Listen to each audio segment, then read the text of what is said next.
The saddest thing about betrayal is that it never comes from your enemies. Most people believe that once trust is broken in a relationship, it's nearly impossible to restore. They'll tell you it takes years of painful work, constant apologies, and walking on eggshells just to maybe get back to where you were. But if you're not like that and you accidentally or you purposely broke someone's trust and now you're trying to rebuild it, I'm just going to say right out of the gate, don't expect some kind of forgiveness. Don't expect, oh, I'm really sorry, I shouldn't have done that. Don't expect that things are handled now, because they're actually not. Don't expect them to trust you. Don't expect, what, you don't trust me anymore? No, I don't actually trust you anymore. And they may or may not say that to you, but you have a lot of work to do. And the way that you're going to do it is by performing and being trustworthy for a long, long, long time. But what if I told you that's all wrong? What if restoring trust didn't have to be this long, draining process? Imagine this. You betrayed your wife, or maybe she's betrayed you. Most commonly, it's both ways, right? You both feel shattered, disconnected, and lost. And every conversation feels like walking through a minefield, and you're wondering if the relationship can even survive. But here's the thing. Restoring trust can be simple. Not easy, but simple. And if you follow a proven framework in the next minutes I'm going to lay out to you, you'll understand how to break the cycle of doubt and mistrust. You'll learn how to rebuild that bond with practical steps that bring clarity, confidence, and peace of mind. And by the end of this video, you will feel hopeful again, ready to take real positive action to rebuild trust in your relationship. So stay with me and let's start restoring what feels broken. Today, I'm going to share 4 principles that will help you restore trust in your relationship, no matter how deep the hurt. These are simple but powerful concepts, and once you understand them, you'll have a clear path of healing and rebuilding trust. The first principle, I will show you the biggest mistake you make when trying to restore trust that only makes things worse. Correcting this mistake will immediately shift the way she feels toward you. She will feel soft and open again after correcting this. The second principle goes over a second mistake that you can make that causes her to dig her heels in and become more and more stubborn. By understanding this principle, you'll stop making things worse and create space for her to let her naturally go through the process of healing and trust without constant pressure. For the third principle, to truly heal, you must understand the root cause, both of your pain and hers. For once you do, you'll be able to reconnect on a deeper level, bringing clarity and emotional safety back into the relationship. In the final principle, I will walk you through the exact steps you need to take to rebuild trust using the TRUST framework. This proven method will give you clear direction. By following it, you'll help her gain respect towards you again. The first principle is that the relationship is a plant, not a car. Love is like a plant. It needs time to grow, it needs nurturing, and above all else, it needs space to breathe. John Lennon. Most men approach broken trust in a relationship like fixing a car problem. They think they can swap out parts or find a quick solution, but relationships are not mechanical. They are living, breathing things that have their own energy and life force to it, which is why you go through heartbreak and the process of death, denial, or grief when you lose it. Like a plant, it requires the right environment, patience, care, and attention to grow back stronger after being hurt or damaged. The first scenario is this. Let's say with a fixer mentality, imagine a man who just betrayed his wife, right? She's hurt, and in his panic, he tries everything to fix the relationship. He over-explains, he apologizes, he constantly asks, when she'll get over it. He's just trying to fix it, but he pushes her away, right? He doesn't give her the space to forgive and to truly move forward. The more he tries to fix things quickly, the more she pulls away. She feels overwhelmed, pressured, and unsafe. You see, his attempts to repair the damage only cause her to shut down further because he's treating the relationship like a broken car, something that needs a quick fix so he can feel okay to move forward again. But imagine a second scenario, the healing approach. Picture that same man, but this time he takes a completely different strategy. He stops trying to force an immediate resolution. Instead, he listens deeply, acknowledges her pain, and gives her space to process what happened with no rush, no deadline. He focuses on the healing of the relationship, not fixing it. He waters it with care, reassurance, and constant bids of connection to build trust over time. As he does this, she starts to soften.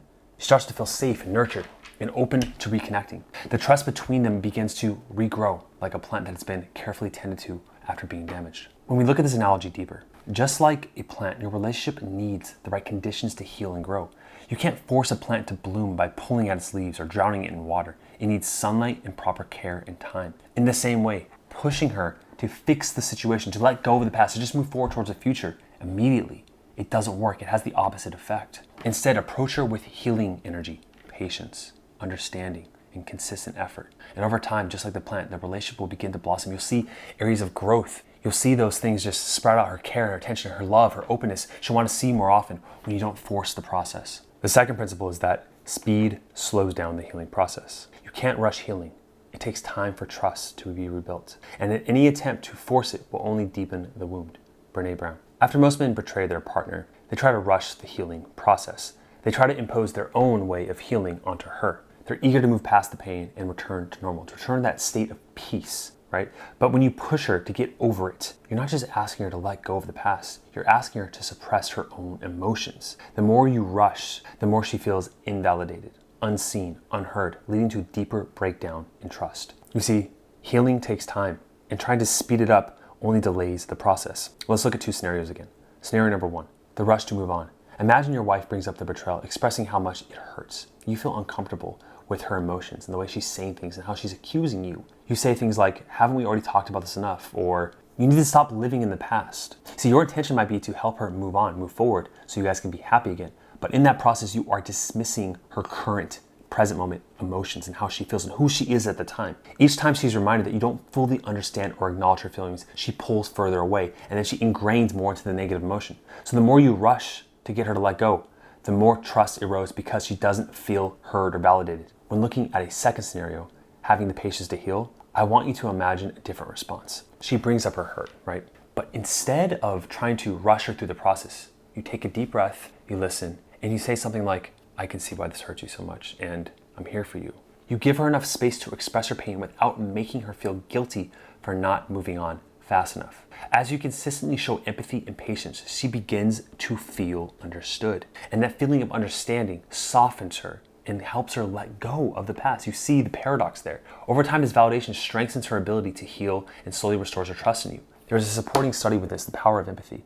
Research shows that empathy and validation are critical to emotional healing in relationships. A study published in the Journal of Family Psychology found that couples who engage in empathetic listening, saying like, oh, you feel this way because of this, punctuation of emotions, and emotional validation during conflict had higher levels of trust and satisfaction over time. So when a partner feels that their emotions are acknowledged and understood, they are more likely to open up, process their feelings, and begin the journey towards healing and therefore happiness again. By slowing down and allowing your partner to express her pain, you're giving her the space she needs to rebuild trust in a way that is not rushing and never really forcing her to get there. Let's look at this third principle. John had betrayed his wife, Lisa, by being unfaithful, and her initial reaction was pure anger. She lashed out, bringing up betrayal and heated arguments, and John's instinct was to just get defensive. He thought, why does she keep attacking me? Because he apologized over and over, but it didn't seem to quell her anger at all. It only made it actually worse.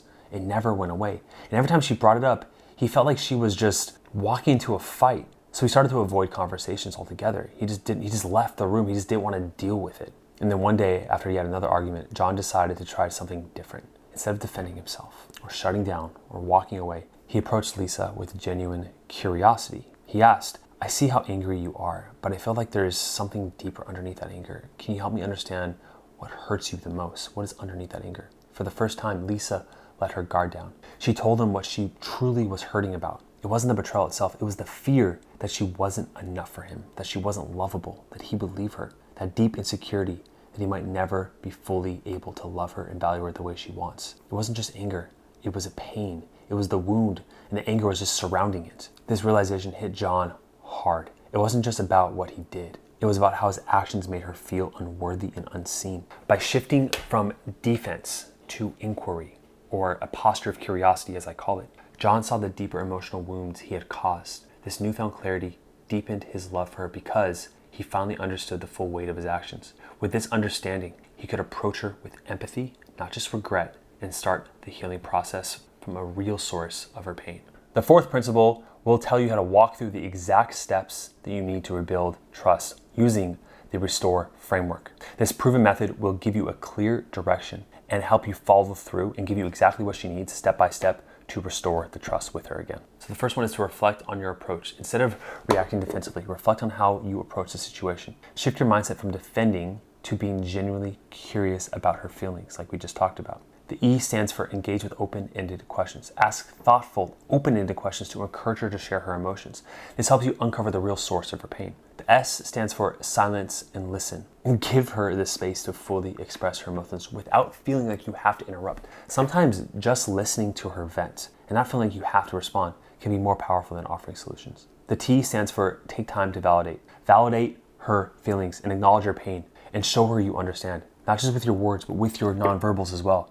This helps her feel heard and reassured that you see the impact of your actions on her emotions. The O stands for observe deeper. Look beyond her anger. Observe the deeper level emotions, right? How Lisa, underneath that anger was all this pain and insecurity, feelings of inadequacy. Understanding the source of where it's coming from gives you more empathy because you feel those same emotions at times. The next R stands for respond with ownership. Take responsibility for your actions and the deeper hurt they caused.